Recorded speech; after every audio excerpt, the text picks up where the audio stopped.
కల్వకుంట్ల కవిత గారు మరో షర్మిల లాగా తయారవుతుందా అంటే కొన్ని సిచ్యువేషన్స్ వాళ్ళ మాట తీరు చూస్తుంటే మేబీ అనే క్వశ్చన్ మార్క్ కూడా ఉత్పన్నమవుతున్నాయి.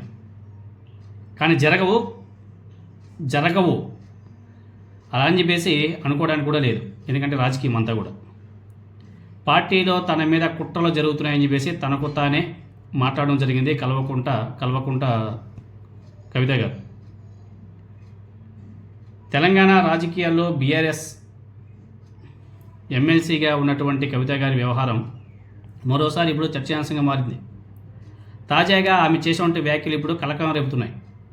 తనపై కొందరు కావాలనే దుష్ప్రచారం కూడా చేస్తున్నారు.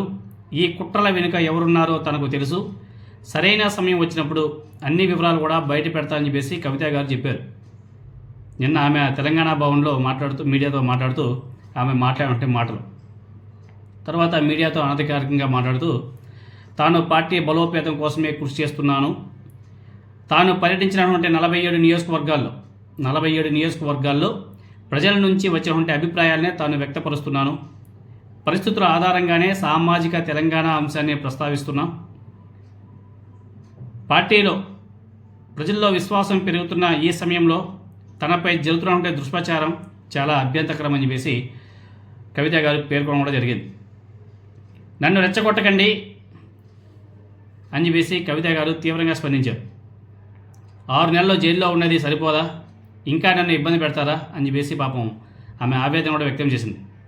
నన్ను రెచ్చగొడితే మరింత గట్టిగా స్పందిస్తారని చెప్పేసి కూడా హెచ్చరికలు ఇవ్వడం జరిగింది. తనపై జరుగుతున్నటువంటి దుష్ప్రచారం మీద పార్టీ నాయకత్వం స్పందిస్తుందని చెప్పేసి ఆమె ఆశాభావం కూడా వ్యక్తం చేసింది. అయితే ఇటీవల మీడియా సందర్భంగా కవిత గారు మాట్లాడుతూ భౌగోళిక తెలంగాణ సాధించుకున్న సామాజిక తెలంగాణ పూర్తి స్థాయిలో నెరవేరలేదు. ఇది బీఆర్ఎస్ పార్టీతో పాటు గత 10 ఏళ్ళ అధికారంలో ఉన్నటువంటి కేసీఆర్ ప్రభుత్వం మీద పరోక్ష విమర్శగా ప్రతినిధులందరూ కూడా మాట్లాడుకుంటున్నారు. ముఖ్యంగా తన తండ్రి ముఖ్యమంత్రిగా ఉన్నటువంటి సమయంలోనే పరిపాలనపైనే కవిత గారు విమర్శలు చేస్తున్నారంటే ఇక్కడే చర్చ మొదలైంది. ఈ వ్యాఖ్యలో ఆమె వైఖరి ఆధారంగానే కవిత గారు బీఆర్ఎస్ పార్టీని వీడి కొత్త పార్టీని స్థాపించే ఆలోచనలో ఉన్నారా అనే ప్రచారం కూడా తెలంగాణలో ఇప్పుడు నడుస్తుంది.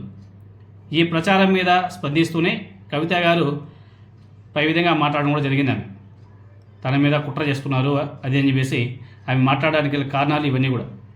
ఎవరిని ఉద్దేశించి ఈ వ్యాఖ్యలు? పార్టీలో అంతర్గత కలహాలు ఉన్నాయా? పార్టీ ఓడిపోతే ఇలా ఉంటుందా? మనం చూసాం కదా ఆంధ్రప్రదేశ్ రాష్ట్రంలో వైఎస్ జగన్మోహన్ రెడ్డి గారు అదేవిధంగా షర్మిల గారు పార్టీ ఓడిపోయిన తర్వాత పరిస్థితి ఎలా ఉన్నాయి అక్కడ. ఎలక్షన్ ముందు ఏ విధంగా పరిస్థితి ఉన్నదో చూసాం కదా అన్నా చెల్లెల మధ్య. సేమ్ అటువంటి సీన్ ఇక్కడ కూడా రిపీట్ అవుతుందా? దీన్ని కేసీఆర్ గారు కంట్రోల్ చేస్తున్నాడా అనేది కూడా ఒకసారి ఆలోచన చేయాలి. ఇది మొగ్గులో ఉన్నప్పుడే తుంచేయాలి ఇటువంటి వాటిని. ఇది పెద్దదైందనుకో సిచ్యువేషన్ సీరియస్ అయిపోతుంది. చాలా స్పష్టంగా చెప్పింది, తనను రెచ్చగొట్టవద్దు, రెచ్చగొడితే మరింత గట్టిగా స్పందిస్తా అని చెప్పేసి కవిత గారు చేసినటువంటి వ్యాఖ్యలు ఇప్పుడు బీఆర్ఎస్ పార్టీలో అంతర్గతంగా ఏదో జరుగుతుందనే చర్చ అయితే నడుస్తుంది. గత కొంతకాలంగా కేసీఆర్ గారి కుటుంబంలో విభేదాలు ఉన్నాయనే ప్రచారం చేస్తున్నారు కాంగ్రెస్ అదేవిధంగా బీజేపీ వాళ్ళు. ఆ ప్రచారాల నేపథ్యంలో కేటీఆర్ గారు, హరీష్ రావు గారు, కవిత గారు, సంతోష్ రావు మధ్య పొరపిచ్చులు వచ్చాయి అనేది కూడా మాట్లాడుకుంటున్నారు. ఇది మరింత తీవ్రమై అంతర్గత పోరుకు కారణమవుతాయా, మళ్ళీ లేకపోతే వీటిని ఇక్కడే తుంచేస్తారనేది చూడాలి. ఈ నేపథ్యంలోనే కవిత గారు ఈ రకమైన వ్యాఖ్యలు చేశారనేది తెలుస్తుంది.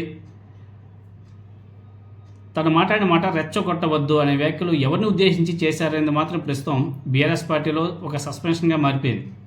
ఈ పరిణామాలు బీఆర్ఎస్లో అంతర్గత కలహాలకు సంకేతాల అనే గుసగుసలు కూడా తెలంగాణ రాష్ట్రంలో వస్తున్నాయి. చూడాలి, ఎందుకంటే వీళ్ళ మీద ఎప్పటి నుంచో ఈ ఊహాగానాలు అయితే వస్తున్నాయి.